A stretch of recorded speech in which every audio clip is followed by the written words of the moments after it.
What's up for today's video guys? Meron na naman tayong i-unbox na swimsuit. So walang katapusang swimsuit, no? Hanggat merong dagat, mag-swimsuit tayo. So ayan, pang ano na to? Pang ilan na ba to? 63, I think 63rd na to na swimsuit collection. So halo-halo pa rin ang laman mga mina. Meron dyang adobong chicken, lang.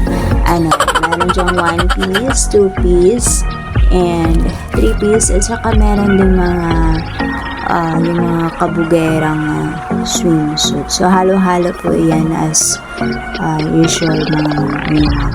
So ayan, meron pa push up, 1 piece underwire, pa floral, kasi malapit na ang summer ng mga mima. Talagang nagmamahal na talaga ang sana ang nagmamahal yung swimsuit na. Pati yung swimsuit nagmamahal na rin. Kasi nga palapit na yung summer, tag-init na,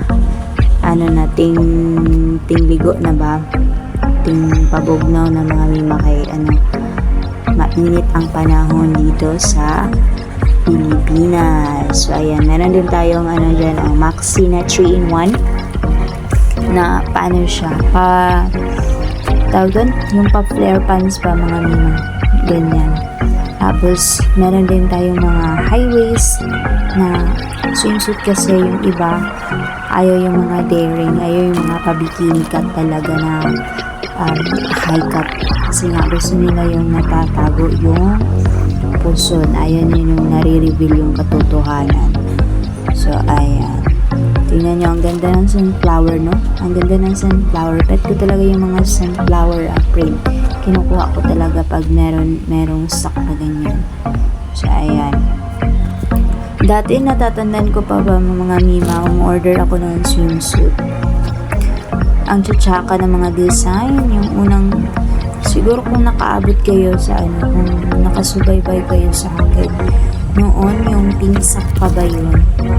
Talagang, mapapamura ka sa laman, kasi nga, yung niya parang patapon na ba, pero iba na yung swimsuit ngayon. Ang siswerte ng mga mag-retail o magbebenta ng swimsuit, kasi nga talaga brand new siya. Meron din siyang mga individual pouch, katulad yan mga mima. Dati kasi talagang swertihan, hindi talaga mapapasayo ang maganda lahat, talagang swertihan siya. Pero ngayon madalang na lang yung mga pangit, lalo na't magaganda ang mga batch, katulad nan. Ang ganda, 1 piece na may kasama long skirt, I think long skirt at yan na maxi. Ang ganda. Tapos meron din yung yung rash guard. Yung rash guard dyan mga mima, na main ko na agad, kasi nga konti lang yung rash guard, o bihirang-bihira ang rash guard magpa-stock sa ating collection. Kaya minayin ko na, kasi nagkataon ba mga mima na kasya sa akin, kasi nga plus size ako, plus size din yung rash guard, kaya minayin ko na, wala nang patumpik-tumpik na. So ayan, yung iba konti lang din yung meron tayong extra small yan, sa mga extra small sizes meron tayong konting extra small, pero hindi talaga katulad ng regular size, from small to large, kasi yun yung marami, bihira lang yung extra small. Ayan, ang ganda niyang emerald 1 piece na roach yung gilid, tapos ayan, 3-in-1 na self-tie, tapos meron siyang kasamang long sleeve na parang pa-body suit siya mga mima, na cover up, and then yung rash guard na parang pa-aztec ba yun. Ayan, ang ganda, maganda yung fabric nito mga mima, hindi talaga siya pipitsukin. Ang alam ko is galing to sa China. Oo, galing to sa China. Yung iba naman siguro, or baka galing sa ibang bansa, tapos parang naipon lang siya sa China kasi na-overrun siya. Hindi ko talaga sure mga Mima. Pero one thing is for sure mga Mima is magaganda yung fabric niya. Hindi talaga yung tipong nakikita mo. So, hindi ko naman sa binabash yung Tay products kasi ano naman din yun maganda. Tapos, ilang bagay lang yung sa price niya. Pero ito talagang mga swimsuit na binibenta ko mga Mima is talagang quality po talaga.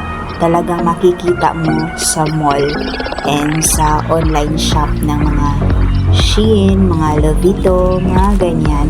At saka Zaful. Talagang magkaparehas lang yung nila.